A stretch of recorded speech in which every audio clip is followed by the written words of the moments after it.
প্রিয় শিক্ষার্থীবৃন্দ, তোমরা কেমন আছো? তোমরা কেমন আছো? ভালো স্যার, আপনি কেমন আছেন? আলহামদুলিল্লাহ, আমি ভালো আছি। একটু জ্যামে পড়ে গেছি, তারপর আসতে একটু 2-4 মিনিট লেট হয়ে গেছে। তো ঠিক আছে, যারা অনলাইন ক্লাসে আজকে যুক্ত হয়েছো তোমাদেরকে অভিনন্দন এবং শুভেচ্ছা। তো সবাই ভালো থেকো। আমরা তাহলে ক্লাসের দিকে যাচ্ছি। ঠিক আছে, আমরা ক্লাস শুরু করি। তো আজকে গত ক্লাসে তোমাদেরকে আমি একটা অঙ্ক আলোচনা করেছি, আজকে একটা তোমাদের অঙ্ক নিয়ে আলোচনা করব। ওই ধরনের অঙ্কই, ওই নমুনার অঙ্কই। দেখি তোমরা আজকে কতটুকু আমার সাথে কোঅপারেট করতে পারো। তো আজকের অঙ্কটা হচ্ছে মোকাররম স্যার বইটা কিনছো? বই বই নিছো? হ্যালো, কথা বলো। স্যার না, আজকে নিব, আজকে গেলে বা বই কালকে না দেখলে গেলে। আমরা প্রশ্ন লেখাইতে হবে। তারও বই দেখো, আমি প্রশ্নটা পড়তেছি, দেখো যদি পারো নোট করো, নতুবা বইটা নোট করো। তাহলে অঙ্কটা সমস্যা 6 লেখো। মোকাররম সমস্যা 6। জনাব রায়হান 2018 সালের প্রশ্নটা তাহলে লিখে নাও। যাদের বই নেই প্রশ্নটা লিখে নাও, ঠিক আছে? অন্নাশা আছো, আফরোজা আছো, আকলিমা, নিপা, আর তো কাউকে ঠিক আছে, থ্যাংক ইউ। তো প্রশ্নটা দেখো, জনাব রায়হান 2018 সালের 1 জানুয়ারি তারিখে নগদ 60,000 টাকা নিয়ে ব্যবসা শুরু করেন। এতটুকুই লেখো। জনাব রায়হান, আমরা 3-4 মিনিটের মধ্যে প্রশ্নটা শেষ করি, ঠিক আছে? হ্যাঁ স্যার। খাতা কলম নিয়ে প্রস্তুত? অন্না সাহা? হ্যাঁ স্যার। জি স্যার, প্রস্তুত? হ্যাঁ স্যার, লিখছি। জি জি, হ্যাঁ, আমরা শুরু করলাম। জনাব রায়হান 2018 সালের 1 জানুয়ারি তারিখে নগদ 60,000 টাকা নিয়ে ব্যবসা শুরু করেন। শর্টকাট লিখো।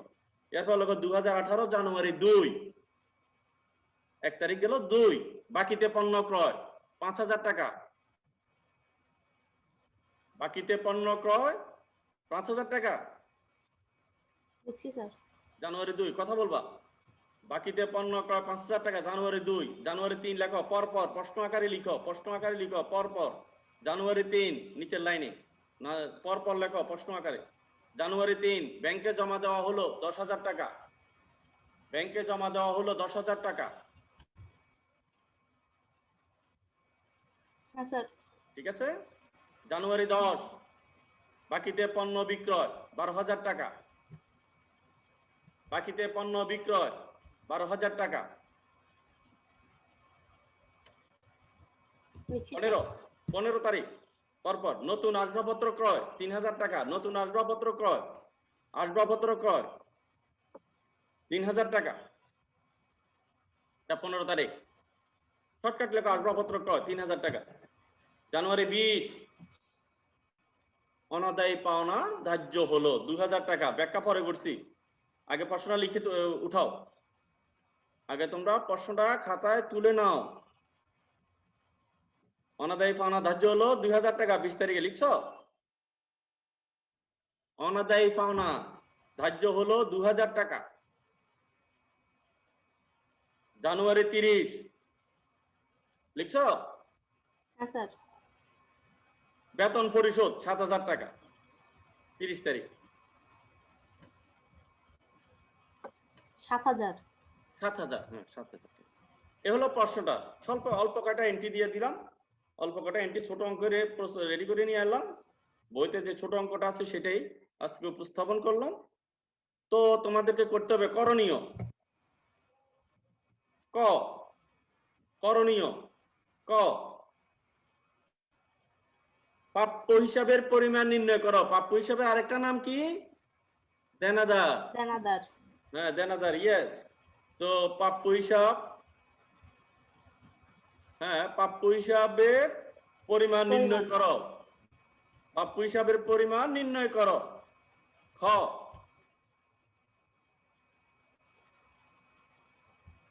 কতে লিখলাম কি? প্রাপ্য হিসাবের পরিমাণ নির্ণয় করো। খতে লিখো, প্রশ্ন করে তৈরি করো। খতে আধুনিক পদ্ধতিতে শ্রেণীবিন্যাস করে দেখাও। আধুনিক পদ্ধতিতে আমরা শ্রেণীবিন্যাস করে দেখাও। আধুনিক পদ্ধতিতে শ্রেণীবিন্যাস করে দেখাও। লিখছি স্যার। গ, জানুয়ারি 1, 2, 10 ও 20 তারিখের লেনদেনের সাহায্যে। আবারও বলছি, জানুয়ারি 1, 2, 10 ও 20 তারিখের লেনদেনের সাহায্যে প্রমাণ করো। জানুয়ারি 1, 2, 10 ও 20 তারিখের লেনদেনের সাহায্যে প্রমাণ করো A equal L plus OE। প্রমাণের অঙ্কটা গত ক্লাসে এইটার সমাধান করছি আমরা। আজকেও আবার এই ধরনের একটা আমরা অঙ্ক প্র্যাকটিস করব, দেখি আমাদের মোটামুটি আমাদের ধারণা ক্লিয়ার হয় কিনা। প্রশ্নটা ক্লিয়ার? হ্যাঁ স্যার। প্রশ্নটা সবাই উঠেছ? সবাই কথা বলো। Answer me. নিপা উঠেছ? জি স্যার। হ্যাঁ, বর্ষা উঠেছ। আর কি আছে? আফরুজা আছো? আফরুজা আছো? আফরুজা কথা বলছে না। আচ্ছা ঠিক আছে, তো আমরা ধরে নিলাম তোমরা প্রশ্নটা উঠে ফেলছো। তারপর আমরা প্রশ্নটা একটু আলোচনা করি, সবাই খাতায় দেখো।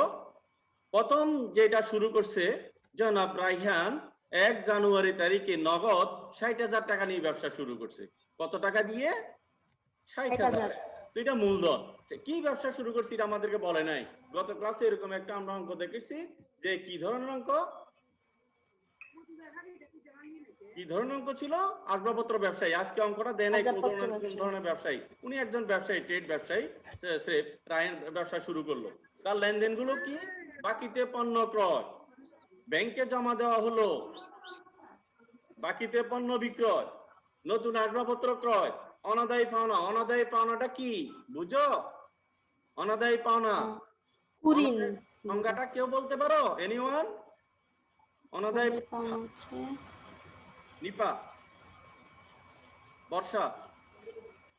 অনাদায়ী পাওনা স্যার এটা পারি না, একটু বলে দেন। আচ্ছা, অনাদায়ী পাওনা তাহলে খাতায় কোনো এক জায়গায় তোমরা লিখে রাখো। অনাদায়ী পাওনাটা হচ্ছে, সংজ্ঞাটা লিখে রাখো, দেনাদারের কাছ থেকে বা প্রাপ্য হিসাবের কাছ থেকে যেই টাকাটা আদায় করা যায় না, পাবে না, সেটা হচ্ছে অনাদায়ী পাওনা। দেনাদারের কাছ থেকে যেই টাকাটা পাওয়া যাবে না, দেনাদারের কাছ থেকে যে পরিমাণ টাকাটা পাওয়া যাবে না, সেটা হচ্ছে অনাদায়ী দেনা। এটা লস। রাহিয়ান বাজারসে লস। সে কারোর কাছে টাকা পাওনা ছিল, সেখান থেকে সে নিশ্চিত হয়ে গেছে যে 2000 টাকা পাবে না, সেটা লস। এটাকে বলা হয় দেনা। স্যার আর অনাদায়ী পাওনা সঞ্চিতি হচ্ছে পাওয়ার আশা আছে। হ্যাঁ, পেতে পারে, সম্ভাবনা, প্রবাবিলিটি 50-50, 60-40, 80-20, যাই হতে পারে। অনাদায়ী পাওনা সঞ্চিতি ইচ্ছে দেনাদারের কাছ থেকে টাকাটা পেতে পারি, নাও পেতে পারি, সন্দেহ। এটা প্রভিশন, এখন সঞ্চিতি বলি না, এটা ভবিষ্যৎ ব্যবস্থার জন্য করা হয়। এটা এখন মডিফাই হয়ে গেছে, এখন এটা আমরা প্রভিশন বলে। সঞ্চিতি এখন সামনের থেকে অত পাবো না বেশি বইগুলোতে, প্রভিশন হয়ে যাচ্ছে, ভবিষ্যৎ ব্যবস্থা। তো অনাদায়ী দেনাটা হচ্ছে যেই টাকাটা দেনাদারের কাছ থেকে পাওয়া যাবে না, নিশ্চিত বলে দিছে আমি টাকাটা দেব না, সেটাই হচ্ছে অনাদায়ী পাওনা। একবারে পুরা কর্মচারী বেতন। এখন আমাকে বলছে কতে প্রাপ্য হিসাবের পরিমাণ নির্ণয় করো। কার পরিমাণ নির্ণয় করার জন্য বলছে? প্রাপ্য হিসাবে। প্রাপ্য হিসাবের নাম আরেকটা কি? দেনাদার। দেনাদার। সূত্র বলি, প্রাপ্য হিসাবের পরিমাণ কিভাবে বাইর করা যায়? বিক্রয়ের সাথে ধারে বিক্রয় যোগ হয়। বিক্রয় যদি থেকে থাকে, নগদ বিক্রয় হোক, ধারে বিক্রয় হোক, বা যেই বিক্রয় হোক, বিক্রয়ের সাথে ধারে বিক্রয় কি হবে? যোগ হবে। যেমন বিক্রয় ফেরত, বিক্রয় বারটা বাদ যায়। অনাদায়ী দেনা থাকলে সেটাও বাদ যায়। নিট দেনাদার পাওয়া যাবে। ঠিক আছে? তাহলে এখানে আমরা কি পাওয়া যাচ্ছে? এখানে যদি বিক্রয় ফেরত যদি হিসাবভুক্ত না হয়, আবার হিসাবভুক্ত হয়ে গেলে প্রয়োজন নাই, এটা আবার অন্য কথা। তো এখন বিক্রয় আছে কত? বিক্রয় আছে, বিক্রয় আছে। তোমরা খাতা দেখো, বিক্রয় আছে, বাকিতে বিক্রয় আছে। হ্যাঁ, এটাই বিক্রয়, এখন নগদ বিক্রয় নেই। তো 10 তারিখে আছে বিক্রয় 12,000 টাকা। তো 12,000 টাকার থেকে এটা কি বিক্রয়? এটা কি বিক্রয়? হ্যাঁ, বাকিতে বিক্রয়। বাকিতে বিক্রয়ের ফলে কি সৃষ্টি হলো? দেনাদারের সৃষ্টি হলো। এই প্রাপ্য হিসাব, এটাই তোমাদেরকে বোঝাতে চেষ্টা করছি। বিক্রয় আমি বের করব না, আমি বের করব কি? আমি বের করব কি? প্রাপ্য হিসাব। হ্যাঁ, তো প্রাপ্য হিসাব থেকে কি বাদ যাবে? প্রাপ্য হিসাব থেকে অনাদায়ী পাওনা। অনাদায়ী পাওনায় বাদ যাবে। আই হ্যাভ আর কিছু নাই, ওটা বিক্রয়ের কথা বলছিলাম, নিট বিক্রয়ের কথা আর বলছি। শুধু বিক্রয় থাকলে কি সেটা যোগ হতো? শুধু বিক্রয় থাকলে না না, শুধু নগদ বিক্রয় প্রাপ্য হিসাবের সাথে সম্পর্ক নেই, এটা নিট বিক্রয়ের সাথে আমার যোগ হতো। নিট বিক্রয় যদি বাইর করি, নিট বিক্রয়ের সাথে নগদ বিক্রয়, ধারে বিক্রয় যোগ, বিক্রয় ফেরত বাদ, বিক্রয় বাট্টা বাদ। আমি যে কথাটা আগে বলছি এটা বিক্রয়ের কথা বলছি, সরি। এটা আমাকে বলছে এখানে প্রাপ্য হিসাব। নগদ বিক্রয় হলে তো প্রাপ্য হিসাব সৃষ্টি হচ্ছে না, সৃষ্টি হচ্ছে না, নগদান হিসাব, বিক্রয় হিসাব। প্রাপ্য হিসাব কখন সৃষ্টি হয়? বাকিতে বিক্রয় করলে। যখন বাকি হ্যাঁ, তা এখন যদি বলতো প্রাপ্য হিসাবের পরিমাণ যদি তোমাকে দিয়ে দিত একটা অঙ্ক, প্রাপ্য হিসাব আছে, আরো প্রাপ্য হিসাব যদি অন্য অঙ্ক থাকতো, প্রাপ্য হিসাব আছে 5,000 টাকা উদ্বৃত্ত, তাহলে সেটার সাথে ধারে বিক্রয়টা যোগ হইতো। ধারে বিক্রয় মানে প্রাপ্য হিসাব, নতুন প্রাপ্য হিসাব হতো। তাহলে ওইটা নেই। তাহলে আমরা অঙ্কটা সমাধান করি, দেখি। তোমরা দেখো, আমি মুখোমুখি বলছি, যেহেতু তোমরা বলতেছো ব্ল্যাকবোর্ড দেখা যায় না, তোমরা একটা ঘর করো, তারিখ, বিবরণ, টাকা, ছোট করে।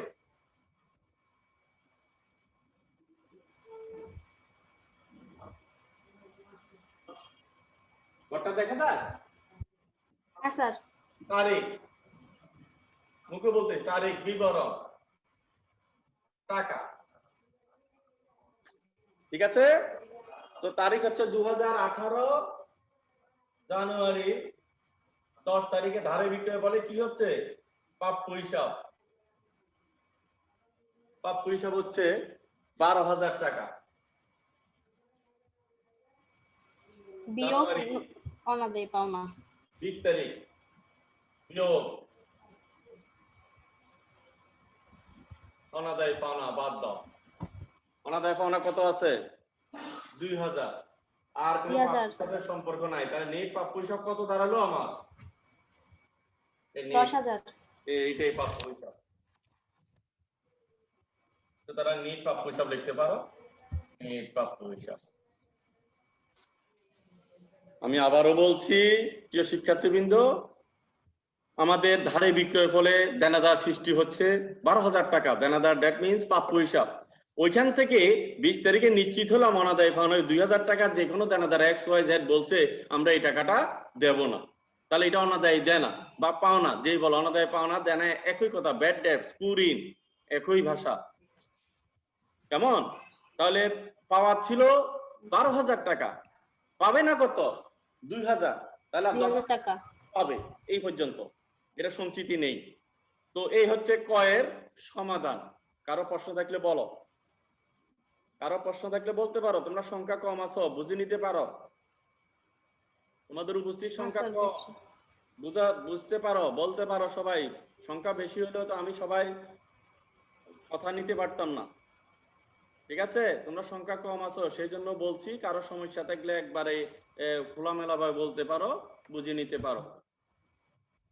প্রশ্ন আছে বর্ষা? না স্যার, না স্যার। আমরা প্রাপ্য হিসাব, ধারে বিক্রয়ের ফলে প্রাপ্য হিসাব সৃষ্টি হলো 12,000 টাকা। অনাদায় দেনা, অনাদায় দেনা আমি সংখ্যা বলছি, যেই টাকাটা দেনাদারের কাছ থেকে পাওয়া যাবে না, নিশ্চিত হয়ে গেছে, সেটাও 2,000 টাকা, সেটাও বাদ যাবে। অনাদায় দেনা সঞ্চিতি যদি থাকতো নতুন, পুরাতনটা না, সেটাও প্রাপ্য হিসাব থেকে কি হয়? বাদ যায়। তাহলে এইভাবে আমরা প্রাপ্য হিসাব তৈরি করলাম, নিরপ্রাপ্য হিসাব। আমরা ক্ষয়ের দিকে যাচ্ছি। ক্ষয়ের যে প্রশ্নটা বলছে আধুনিক পদ্ধতিতে শ্রেণী বিন্যাস করে দেখো হিসাব। আধুনিক পদ্ধতিতে হিসাব কত প্রকার? আধুনিক 5 পদ্ধতিতে প্রকার। 5 প্রকার: সম্পদ, দায়, আয়, ব্যয়। আয়, ব্যয়, মালিকানা সত্ত্ব। এখন আমি গত ক্লাস না তার আগের ক্লাসে মনে হয় সেকেন্ড ক্লাসে সম্ভবত বা থার্ড ক্লাসের দিকে এই চ্যাপ্টারের আমি এটা দেখাছিলাম। আধুনিক পদ্ধতি শ্রেণী বিন্যাস কলাম করে দেখানো হয়েছিল। কয়টা কলাম দেখাছিলাম? 4টা। আরো মনে পড়ে? 4টা। কে বলছো? আমি কি? আমি নাম বলো না। আচ্ছা ঠিক আছে। হ্যাঁ, তারিখ, সংশ্লিষ্ট হিসাব, সংশ্লিষ্ট হিসাব, হিসাবে শ্রেণী বিভাগ, টাকাও লিখতে পারি ইচ্ছা করলে। টাকা না লিখলেও চলে, তো টাকাও লিখলাম। কয়টা কলাম হলো বর্ষা? 4টা। বর্ষা তুমি ক্লাসে ছিল না ওই ক্লাসটা সম্ভবত? হ্যাঁ স্যার, ছিলাম না। আধুনিক পদ্ধতিতে শ্রেণী বিন্যাসের কয়টা কলাম দেখাবো? 4টি। 4টা। প্রথমটা কি? তারিখ। তারিখ। সংশ্লিষ্ট হিসাবটা একটু বড় হবে, কেমন? সমষ্টির হিসাবটা আমরা বিবরণের মতন লিখবো। সম্পদের শ্রেণী বিভাগটা আরেকটু ছোট লিখলে হবে, এখানে শুধু লিখবো সম্পদ হিসাব বা দায় হিসাব বা আয় হিসাব ব্যয় হিসাব, যেই লেনদেনটা যেই ডেবিটটা কি সম্পদ ক্রেডিটটা কি দায় আমরা সেটাই লিখবো, টাকার বরাবর লিখবো জাবেদার মতন, তাই বলে এটা জাবেদা না। তো আমরা স্যার আমার একটা কথা ছিল, বলো। স্যার আমরা তো আগে করছি যে ওইখানে যখন প্রশ্নে বলা হতো যে ডেবিট ও ক্রেডিট নির্ণয় করো তখন টাকার গড় দেওয়া হতো, যদি শুধু শ্রেণীবিন্যাস করে দেখাও বলতো তখন টাকার গড় দেওয়া হতো না। হ্যাঁ তোমাকে আমিই তো বললাম একটু আগে, তুমি টাকা দেখাইলেও পারো, কোনো রাইটারে টাকা দেখাচ্ছে, কোনো বইতে টাকা দেখাই নেই। তোমাদের বই খুললো তোমরা দেখতে পারবা, যেহেতু এখনো বই নাও নাই তো সুতরাং আমরা ওইভাবে করি। হ্যাঁ আমিও করাই নেই, তারপরেও কিছু বইতে এখন দেখাচ্ছে নতুন নতুন, টাকা দেখাইলেও পারো নতুবা দেখাইও না, আমরা দেখাবো না, অসুবিধা নেই, এটা কোনো সমস্যা নেই। এটাকে আমাকে বলছে, আমাকে প্রশ্ন বেসিক্যালি কি বলছে, শ্রেণীবিন্যাস করে দেখাও। শ্রেণীবিন্যাস করতে টাকার তো বলে না, শ্রেণীবিন্যাস করলে আমি এতটুকুই যথেষ্ট, বাকিটা আমি না করলেও পারি, তো করলাম না, ওর সাথে আগের মতোই করো, সমস্যা নেই। কিন্তু বইগুলোতে কোনো রাইটার ওইটা দেখাচ্ছে বাড়তি কলম। তো আমরা কটা দেখি, ক শ্রেণীবিন্যাস করে দেখা, আমি শর্ট কাটলে তোমরা ডিটেলস লেখো। আধুনিক পদ্ধতিতে লেনদেনগুলোকে শ্রেণীবিন্যাস করে দেখানো হলো। আধুনিক পদ্ধতিতে লেনদেনগুলোকে শ্রেণীবিন্যাস করে দেখানো হলো, তোমরা পুরো লেখো।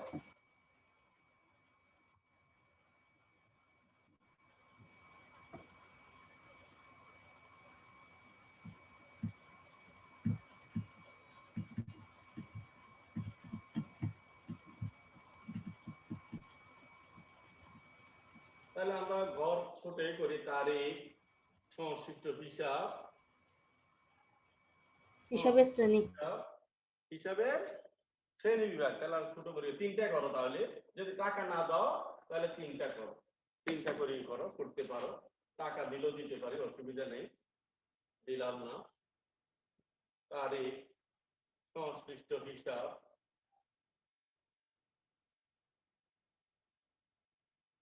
হিসাবের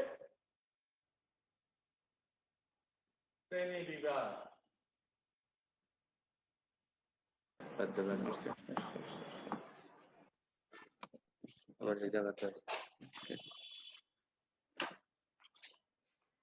প্রিয় শিক্ষার্থীবৃন্দ, আমাদের একটু নেটওয়ার্কিং সমস্যা দেখা দিয়েছিল, যাক আমরা আবার ফিরে আসলাম আমাদের ক্লাসে। তো দেখছো কলামটা, তারিখ, সংশ্লিষ্ট হিসাব, হিসাবের শ্রেণী বিভাগ, কেমন? ঠিক আছে? জি স্যার। হ্যাঁ ইয়েস। তো প্রথম লেনদেনটা আমরা পড়ি, 2018 সালের 1 জানুয়ারি তারিখে নগদ 60,000 টাকা নিয়ে ব্যবসা শুরু করেন। এটা কি হবে? এটা কি হয়? মূলধন হিসাব। তাহলে আমরা 1 তারিখে লিখলাম সংশ্লিষ্ট হিসাব কি? নগদান হিসাব। দেখো বর্ষা, দেখো নগদান হিসাব, ডেবিট লেখার দরকার নাই, আমরা ডেবিট লিখবো। নগদান হিসাব ডেবিট, মূলধন হিসাব ক্রেডিট, ডেবিট ক্রেডিট কি লিখবো? লিখবো না, লিখবো না, শুধু নগদান হিসাব আর মূলধন হিসাব নিচে লিখবো।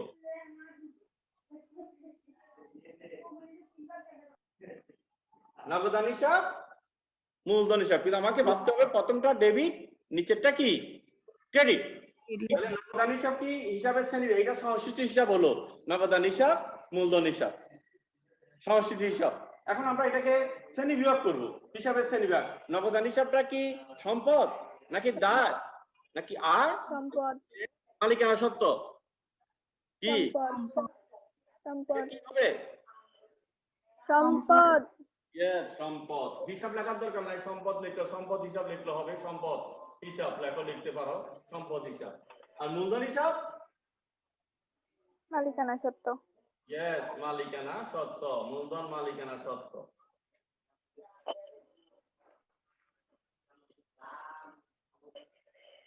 একটা দাগ দিয়ে দিতে পারি আমরা, জানুয়ারি তারিখের ঘরটা খোলা রাখো, জানুয়ারি, নেক্সটটা কি 2।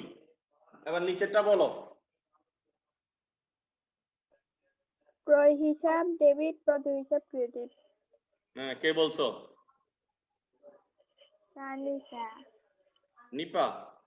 নিপার বাড়ি কোথায়? সামিয়া বাজার। হ্যাঁ ভালো, তাহলে কলেজের পাশে আছো, থ্যাংক ইউ।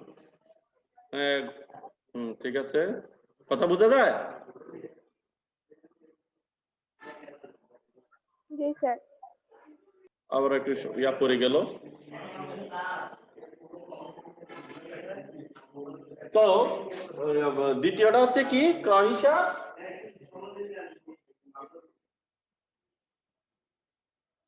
প্রদেয় হিসাব কেমন? ক্রয় হিসাবটা কি লিখবো? হিসাবের শ্রেণী বিভাগে ক্রয় হিসাবটা কি লিখবো? ব্যয়। ব্যয়। ক্রয় হিসাবটা কি লিখবো? এটা কোনো ব্যয় আসবাবপত্র হিসাব। ক্রয়, এটা কোনো সম্পদ ক্রয় না, এটা কোনো সম্পদ ক্রয় না, স্রেফ এটা কি ক্রয়। তাহলে এটা মুনাফা জাতীয়, এটা ক্রয়। ব্যয় হিসাব, থ্যাংক ইউ। ব্যয় হিসাব এই মাথায় রাখো। প্রদেয় হিসাবটা কি? প্রদেয় হিসাব দায়। দায় হিসাব, দায়। এই তো হয়ে যাচ্ছে 2। তারপর আসো 3। 3টা কি ধরনের দাখিলা? ডুয়েল, ডাবল, কন্ট্রাইন্ট এটাকে বলি আমরা। অন্যান্য জায়গায় ক্যাশ বুক করার সময় এটাকে আমরা কি বিবেচনা করি? কন্ট্রাইন্ট বিবেচনা করি। কন্টেন্ট। হ্যাঁ, উভয় দিকে, কোনটা মানে উভয় দিকে যাবে, এটা ডাবল। তো ব্যাংকে জমা দেওয়া হলো ব্যাংক হিসাব, আর কি হবে? নগদান হিসাব। Yes, ব্যাংক হিসাব, নগদান হিসাব। ব্যাংক হিসাবটা কি? সম্পদ। সম্পদ। আর নগদান হিসাবটা কি? সম্পদ। তাও সম্পদ। এই লেনদেনের উভয়টাই সম্পদ হিসাব, এই লেনদেনের উভয়টাই সম্পদ হিসাব। এবার বলো 10, বাকিতে পণ্য বিক্রয়।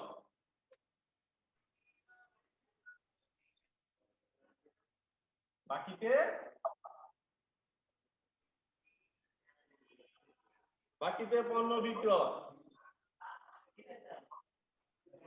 বাকিতে পণ্য বিক্রয় কি হবে? প্রাপ্য হিসাব আর বিক্রয় হিসাব। Thank you. প্রাপ্য হিসাব, বিক্রয় হিসাব লেখো। প্রাপ্য হিসাব,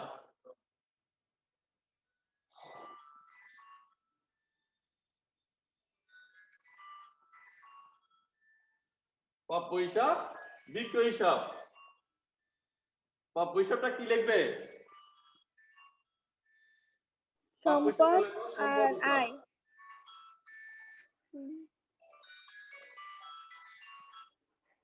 হ্যালো, আমি ক্লাসে আছি, কলেজে আছি। হ্যাঁ, কলেজে আছি, ক্লাস করতেছি।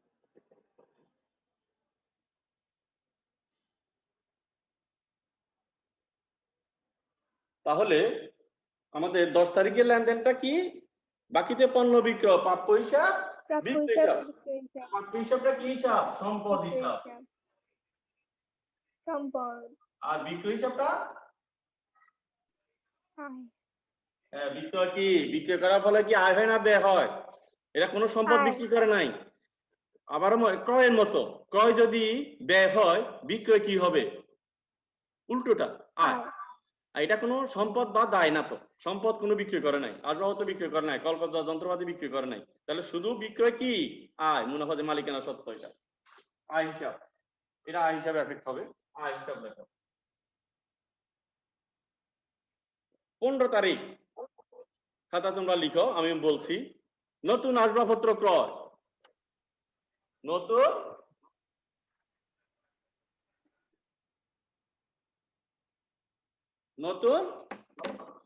আসবাবপত্র ক্রয় কি হবে? আসবাবপত্র ক্রয় হিসাব, আসবাবপত্র ডেবিট, নগদান আর হিসাব। নগদান হিসাব ক্রেডিট। হ্যাঁ, তো আসবাবপত্র সম্পদ হিসাব, নগদ সম্পদ হিসাব, উভয়টাই এই দাখিলার উভয়টাই কি হিসাব? সম্পদ হিসাব। লিখে ফেলো। আসবাবপত্র হিসাব, নগদান হিসাব নিচের লাইনে। তো আসবাবপত্র লেখো সম্পদ হিসাব, নগদান হিসাব, সম্পদ হিসাব। লিখছি। হ্যাঁ, তারপর লেখো 20 তারিখ, এর দাগ দিয়ে দাও। দাগটা নি আমরা এটা এই লেনদেনটা শেষ করো। এক দাগ খুলছে হিসাবের চলমান, বন্ধ হয় না। 2 দাগ হলে হিসাবে ক্লোজ। তো এক দাগ দিয়ে আমরা চলমান বুঝাবে। নিচের এন্ট্রির দিকে তাকাও। জানুয়ারি 20, অনাদায়ী ফানা ধার্য হলো। দেখি কেউ বলতে পারে কিনা, বলতে পারো কিনা দেখি। অনাদায়ী ফানা ধার্য হলো? এনিওয়ান?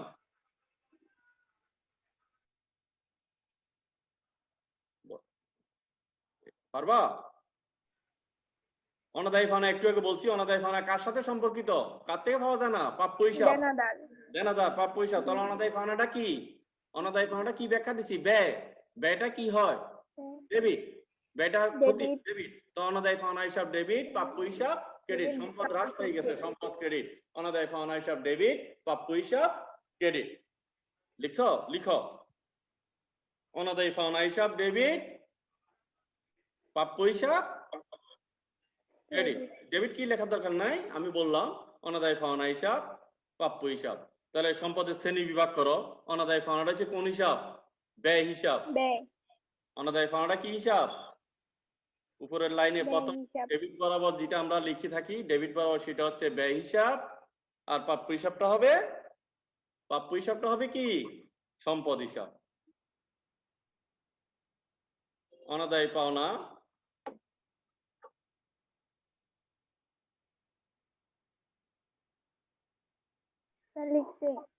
লিখছো?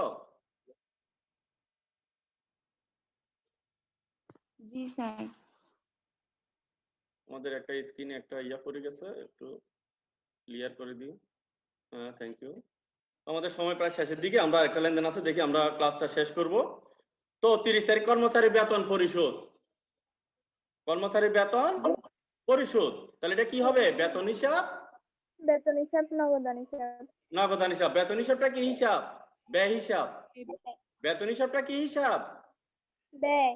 আর নগদান হিসাবটা সম্পদ হিসাব। সম্পদ। এই হয়ে গেল তোমাদের শ্রেণীবিন্যাস। আর পরে গ নাম্বার যেটা আমরা তোমাকে প্রশ্ন দেখাচ্ছি, 1 তারিখ, 2 তারিখ, 10 তারিখ, 20 তারিখ, এই 4টে লেনদেন দিয়ে গত ক্লাসে আমি যে সমীকরণের প্রমাণ দেখাচ্ছি, ঘর করে টেবুলার চকে a = l + ওই, ওইভাবে তোমরা এটা হোমওয়ার্ক করলো। বেশি দিলাম না, একটাই হোমওয়ার্ক গ, এটা তোমরা করে আসবে। তাহলে যদি আমরা এই অঙ্কগুলো নেক্সট চ্যাপ্টারে এই ধরনের অঙ্কই থাকবে, যদি সমস্যা না থাকে তোমরা আরো কয়েকটা অঙ্ক প্র্যাকটিস করো, তাহলে আমরা এইগুলো আমরা নেক্সট চ্যাপ্টার হিসাবে বই সমূহের মধ্যে এই ধরনের অঙ্কই, প্রথম 2টা চ্যাপ্টারের প্রায় কাছাকাছি অঙ্কগুলো একই রকম, তাহলে আমরা হয়তো সামনের চ্যাপ্টারে অগ্রসর হব। এখানে আমি 2-3টা অঙ্ক দেখালাম তোমাদেরকে, এগুলো এইরকম অঙ্কই, তোমরা আরো 3-4টা অঙ্ক প্র্যাকটিস করো, কেমন? ঠিক আছে? গটা তোমরা টেবুলার চকে করতে পারবা মনে হয়? না হলে আমি করাই দেব। পারবা নাকি? করতে পারবো। আমার মতো করে চেষ্টা করে আমাকে দেখাবা, তোমাদের ইয়া অন করে আমাকে দেখাবা বা বলবার ব্যালেন্সটা কত। ঠিক আছে? তো সবাই ভালো থেকো। বলো, তোমাদের সময় আছে আমার 5 মিনিট, অসুবিধা নেই। তোমাদের কোনো প্রশ্ন নেই, তোমাদের একটু সময় দিলাম, বলো। তার হিসাব বিজ্ঞান বই কি মোকাররম স্যারেরটাই কিনবো? মোকাররমটাই কিনো, একটা কিনলে। আর 2টা কিনলে প্রফেসর দীপক কুমার নাগও কিনো। 2টা বই যদি নাও, মোকাররম এবং প্রফেসর দীপক। স্যার আপনি কোনটা ফলো করেন? মোকাররম দীপক 2টাই ফলো করি, 2টাই করব। তো মোকাররমটাই প্রথম কিনো। একটা যদি হয় তাহলে মোকাররম সবটা লিখে রাখো, আবুল মোকাররম। আগে কিন্তু গত বছর দীপক একটা বই দিছি, কিন্তু আমি ভাবছি যে দীপকের বইটা আমার হাতে আসে নাই, পরে আসছে। মোকাররম সবার বই ফাটাইছে আগে, আমি ভাবছি যে ওনারা কি বই কি স্টক করে রাখলো কিনা এই করোনা কালে। আমার বই পাইনি, বই পাইছি কিছুদিন আগে, কিন্তু মোকাররমের বই আগে ফাটাই দিছে। এই জন্য তোমাদেরকে আগে আমি মোকাররম বইটা সাজেস্ট করছি, যেহেতু এটা বাজারে এসে গেছিল অনেক আগে। যারা আমার সাথে কথা বলছিল 2-4 জনে, অনেক আগের কথা বলছি। তো সেই হিসাবে এখন এই মোকাররমটা এই বছর চালাচ্ছি আর কি। তোমরা একই রকম বই, স্ট্যান্ডার্ড বই, এগুলা সব কলেজগুলো, বড় নামি দামি কলেজগুলো তো এই বইগুলো ফলো করে। দীপক কুমার নাগ, প্রফেসর আবুল মোকাররম বই তোমরা খোঁজ খবর নিয়ে দেখো, আমাদের পার্শ্ববর্তী কলেজ বা কুমিল্লাতে, ঢাকাতে এই বইগুলোই ফেমাস বই। অ্যাকাউন্টিং এর এই বইগুলোই সেরা বই, বুঝছো? আবুল মোকাররমের বইও ভালো চলে, দীপকের বইটাও চলে, অন্যান্য রাইটার গুলো আরো নিম্নে। তো আমরা এই 2টাই ফলো করি, দেখি কি অবস্থা হয়। তো একটা যদি কিনো, লিখে রাখো আবুল মোকাররমটাই তোমরা কিনো। এটা আমরা, এই যেমন আজকের অঙ্কটা আমি আবুল মোকাররম থেকে নিলাম, সমস্যা 6, লিখে রাখো। বই নিয়ে আনো, বই নিয়ে নিলে আমাদের অঙ্ক করতে সুবিধা হবে, কেমন? কারণ অঙ্ক দিয়ে তো এমনি বই প্র্যাকটিস করতে হবে। তো আমি যে অঙ্কগুলো এখন নমুনা দেখাচ্ছি ওর বইতে আছে, তাহলে তোমার সুবিধা হচ্ছে কি, তুমি বইতে যখন উঠা দেখবা তখন এই অঙ্কগুলো ভাবে প্র্যাকটিস করলে তোমার আরো ক্লিয়ার হয়ে যাবে, তোমার প্রশ্ন জাগবে, স্যারকে প্রশ্ন করতে পারবা, কেমন? নতুবা তো তোমার প্রশ্ন আসবে না। হ্যাঁ, আর কারো কোনো প্রশ্ন আছে কিনা বলো। আছে? বলো, কোনো সমস্যা থাকলে বলবো আমাদেরকে।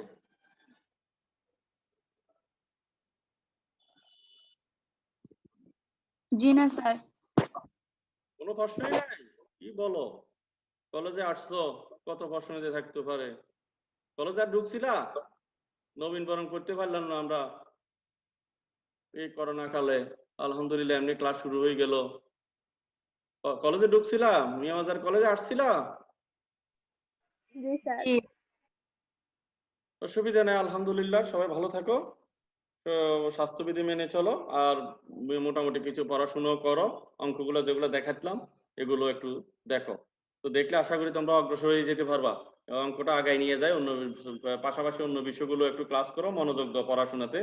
কারণ সময় তো যাচ্ছেই, সময় তো যাচ্ছেই। সময় তো তোমাকে আর পরীক্ষার জন্য বেশি টাইম দিবে না। হয়তো এইদিকে যদি 5 মাস দেয়, তোমাদের ওইদিকে হয়তো 2 মাস দিবে। ক্লাস হয়ে যাবে ডাবল শিফটে যখন শুরু হয়ে যাবে। তো আগে থেকে তুমি যদি অগ্রসর হয়ে নাও, সুবিধা হবে। ঠিক আছে? কথা বোঝা যায়? জি স্যার। হ্যাঁ।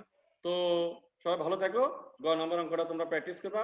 বই যদি থেকে নিয়ে নাও, বা পুরান বই যদি থাকে কারো কাছে সংগ্রহ করলে বড় ভাই, বা কারো যদি থেকে থাকে, বা বই কিনে নাও। বই কিনে নেওয়াটা বই সংগ্রহ করো।